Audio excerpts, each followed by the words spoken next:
اس کا آپ پوچھ رہے تھے کہ تیاری جی کیسے یعنی ڈیزاسٹر سے پہلے ڈیزاسٹر کی تیاری. جی جی ڈیزاسٹر سے پہلے ایک تو جیسے آپ ڈاکٹر صاحبہ سے پوچھ رہے تھے کہ ایک آپ کو ٹرینڈ HR چاہیے ہوتی ہے, تو ہمارا ایک والنٹیئرس کا بہت بڑا نیٹ ورک ہے. کراچی میں ہمارے پاس ایمرجنسی رسپانس فورس کے نام سے ہم نے 7 ڈسٹرکٹس میں والنٹیئرس بیسڈ ایک ٹیم ہماری ہے, جو کسی بھی ڈیزاسٹر میں ہم ان کو سندھ میں کہیں بھی ڈپلائے کر لیتے ہیں. چونکہ ہم سندھ برانچ کو دیکھتے ہیں تو اس کے علاوہ نیشنل لیول تک بھی ہمارے والنٹیئرز اور ریجن تک بھی جاتے ہیں. تو ان کی جو کیپیسٹی بلڈنگ ہے, ایک تو HR تیار کرتے ہیں ہم, دوسرا ہم اسٹاک کرتے ہیں لائک مختلف جگہوں پہ ہماری جو ڈسٹرکٹ برانچز ہیں وہاں ہم 200 فیملیز کا کم از کم نان فوڈ آئٹمز ہیں وہ اسٹاک کر لیتے ہیں. اچھا. اور جو ہماری ٹیمز ہیں ان کے لیے جو اکوپمنٹ چاہیے وہ ریڈی رکھتے ہیں تاکہ کسی وقت بھی کوئی حادثہ ہو تو ہم اس کو فوری طور پہ اس کو رسپونڈ کر سکیں.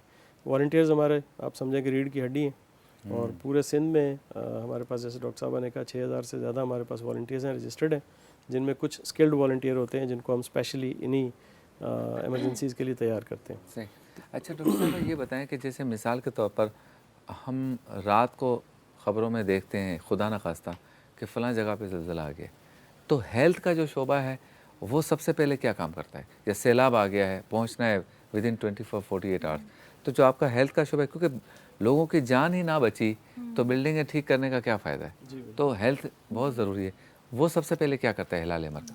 بیسکلی ایمرجنسی ہیلتھ اور فرسٹ ایڈ جو بتا رہے تھے ہم ڈسکس کرے تھے بریک میں کہ فرسٹ ایڈ ہمارا ایک بہت ہی کروشل ایک ڈپارٹمنٹ ہے جس کا فور موسٹ رول ہوتا ہے اس طرح کی ایمرجنسیز میں. جب ہمارے پاس کیجولیٹیز ہوتی ہیں تو فرسٹ ایڈ ڈپارٹمنٹ ہوتا ہے جو لائف سیونگ جو ہے امداد پرووائڈ کرتا ہے ان ٹرمز آف ہیلتھ. چاہے وہ کوئی بھی اس کو بینڈیج ہو, پلاسٹر ہو, اس کو ایک کیجولیٹی کو رسپونڈ جو بھی کرتا ہے وہ فرسٹ ایڈر ہوتا ہے ہمارا, جس کو ہم ٹرین کرتے ہیں through our first aid department. اس کے بعد پھر ہم جو ہے ہیلتھ کی بات آتی ہے, اس کو باقی جو کارروائی ہوتی ہے, جو ٹریٹمنٹ ہوتی ہے وہ comes later, but first responder is a first aider جو ایمرجنسی میں رسپونڈ کرتا ہے. اچھا اس میں یہ بتائیں کہ جو ایکوپمنٹس ہیں, چونکہ اب ڈالر کے ریٹ کی وجہ سے ابھی میں نے جتنی بھی فلاحی اداروں سے اور تنظیموں سے بات کی تو وہ ایکوپمنٹس کے بارے میں کافی تشویش میں مبتلا تھے کہ امپورٹ نہیں ہو رہی. تو ڈیزاسٹر میں یہ چیزیں میٹر کرتی ہیں, کبھی کوئی معاشی مسئلہ آ جائے یا یہ امپورٹ نہ ہو رہی ہوں مشینری وغیرہ؟ جی بالکل بالکل ایسا ہے.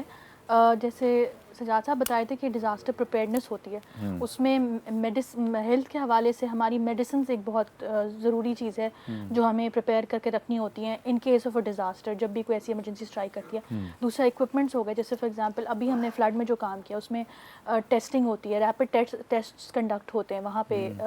تو اس میں ہمارے جو موومنٹ پارٹنرز ہوتے ہیں جیسے IFRC جو ہمارا گلوبل باڈی ہے, اور جو ہمارے نارویئن ریڈ کراس ہو گیا جو بھی ہمارے ساتھ کام کر رہے ہیں, جرمن ریڈ کراس ہو گیا, وہ ہمیں یہ ریسورسز مہیا کرنے میں تھوڑی سی ہمیں اسسٹنس دیتی ہیں. اینڈ دین سم ٹائمز ہم لوکلی کوشش کرتا ہے ادارہ کہ تھرو ڈونیشنز ہم اس کو وہ کر سکیں. اچھا جو ہیلتھ کے سینٹرز ہیں اس میں فی اسٹرکچر کیا ہے؟ کوئی عام آدمی غریب آدمی آ سکتا ہے یا کوئی رعایت ملتی ہے کوئی زکوٰۃ فنڈ سے؟ بالکل بالکل ایک منیمل جو ہے ہمارا وہ ہے فی ہے, جس میں یوزلی ہمارے پاس یہی لوگ ہیں جن کو ہم سروسز پرووائڈ کر رہے ہوتے ہیں. اچھا اب یہ بتائیے کہ خواتین والنٹیئرس کہاں سے لاتے ہیں آپ؟ پاکستان میں ایک بہت بڑا مسئلہ ہے کیونکہ ابھی میں دیکھ رہا تھا نا تو آپ کی یہ شارٹ ڈاکیومنٹری میں مجھے لیڈی ورکرز نظر آئیں. جی بالکل, ہمارے ساتھ جس طرح میں نے کہا ایمرجنسی رسپانس فورس میں بھی خواتین ہمارے مردوں کے شانہ بشانہ ہیں. ہمارے ڈسٹرکٹ برانچز میں خاص طور پہ ہم نے فیمیل ونگ, ابھی ذکر آپ کو کر رہے تھے ہم کہ پروونشل ہیڈ کوارٹر میں ہم اس کا اجرا کیا ہے ہم نے, تاکہ خواتین جو ہیں وہ اٹریکٹ ہوں اور وہ ان کو لگے وہ سیف فیل کریں کہ ہم کسی آرگنائزیشن میں جا رہے ہیں تو ان کو فیملی جیسا ماحول انوائرمنٹ پرووائڈ کیا جائے. تو ہمارے ساتھ فیمیل والنٹیئرس تمام ڈسٹرکٹس میں بھی, کراچی میں بھی, اور ہر جگہ جو ہے وہ ہمارے ساتھ شامل ہے. اچھا کوئی بندہ جو ہے نا وہ 1 کروڑ روپے ڈونیشن دینا چاہ رہا ہے, ٹھیک ہے, اس کے سامنے 10 تنظیمیں کھڑی ہیں, ایک ایمبولینس سروس دے رہی ہے, ایک ہاسپٹل پہ فری دوائی دے رہی ہے, ایک راشن دے رہی ہے, ایک فلاں کر رہی ہے, ایک فلاں کر رہی ہے, ایک دسترخوان لگا رہی ہے, ساری. وہ پاکستان ہلال احمر کو فنڈس کیوں دے؟ آپ اس کو کیا رائے دیں گے, کس طرح سے؟ کیونکہ ثواب تو اس کو وہاں پہ بھی ہو رہا ہے, ثواب یہاں پہ بھی ہو رہا ہے, اپنے مال حلال کو وہ مزید پیوریفائی وہاں پہ بھی کر رہا ہے, یہاں پہ بھی کر رہا ہے. لیکن ہر تنظیم چاہتی ہے نا کہ بھائی میرا کام زیادہ بہتر ہے, میں کچھ کرنا, یہ جنت کمانے کا مقابلہ ہے. دراصل میں یہ کہتا ہوں ہمیشہ یہ ثواب کمانے کا مقابلہ ہے. تو آپ